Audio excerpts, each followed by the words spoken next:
He's 5'9". So Spud Webb was 5'7", dude. Yeah, Zion is.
Hello, Pally.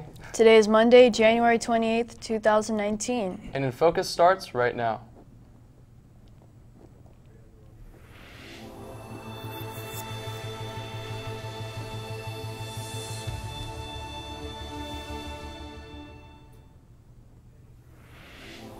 ASB is hosting a winter formal and the date is fast approaching. Club Day is coming to the quad this week. We'll fill you in on all the details. All that and more is coming up on today's show. Welcome to INFocus. I'm Thomas Colburn. And I'm Jason Goldie. There's a lot going on around campus. Here's some important announcements from today's campus bulletin. ASB is hosting a winter formal in the small gym and Cream will be catering. The dress code is semi-formal. DJ Koo from Wild 94.9 will be spinning some sweet tunes. The dance will take place on Saturday, February 9th from 7 to 10. Early bird tickets are $3 for ASB card holders and $5 without an ASB card. At the door, all tickets are $10, so be sure to buy tickets early.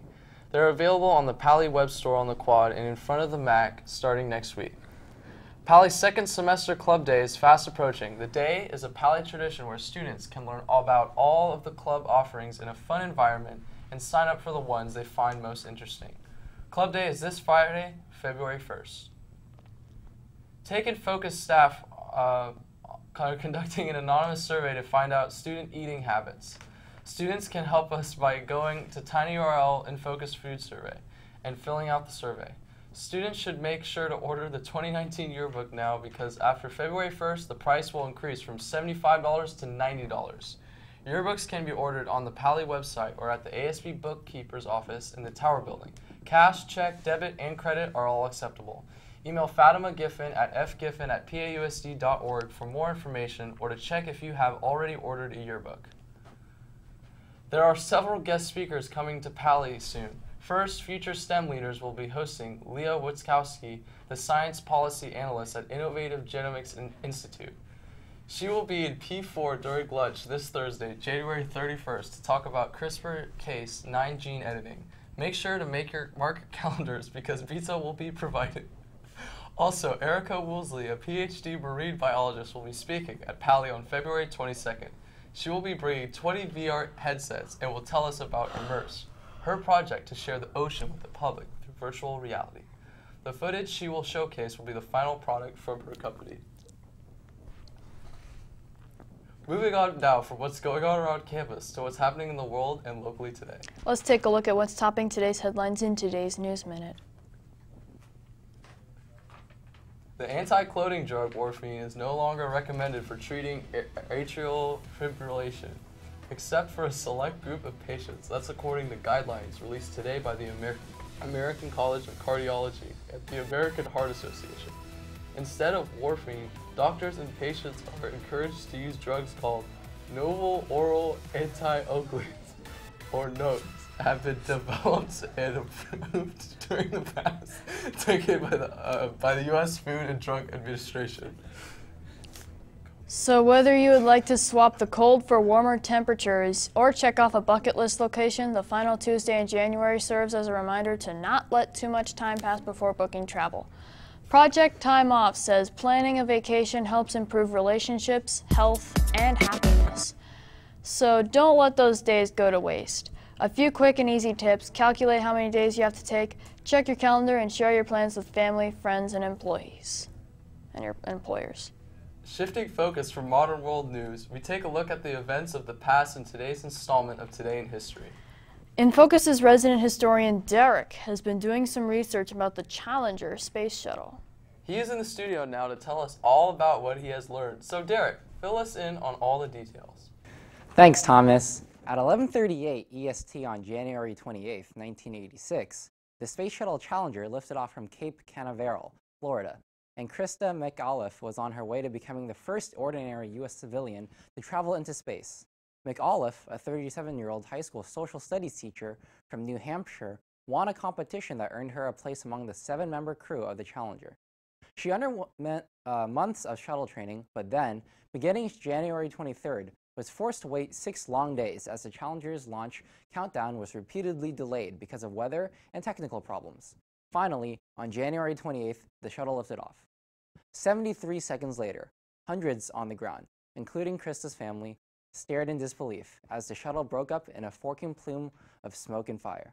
Millions more watched the wrenching tragedy unfold on live television. There were no survivors. That's all from me. Back to you.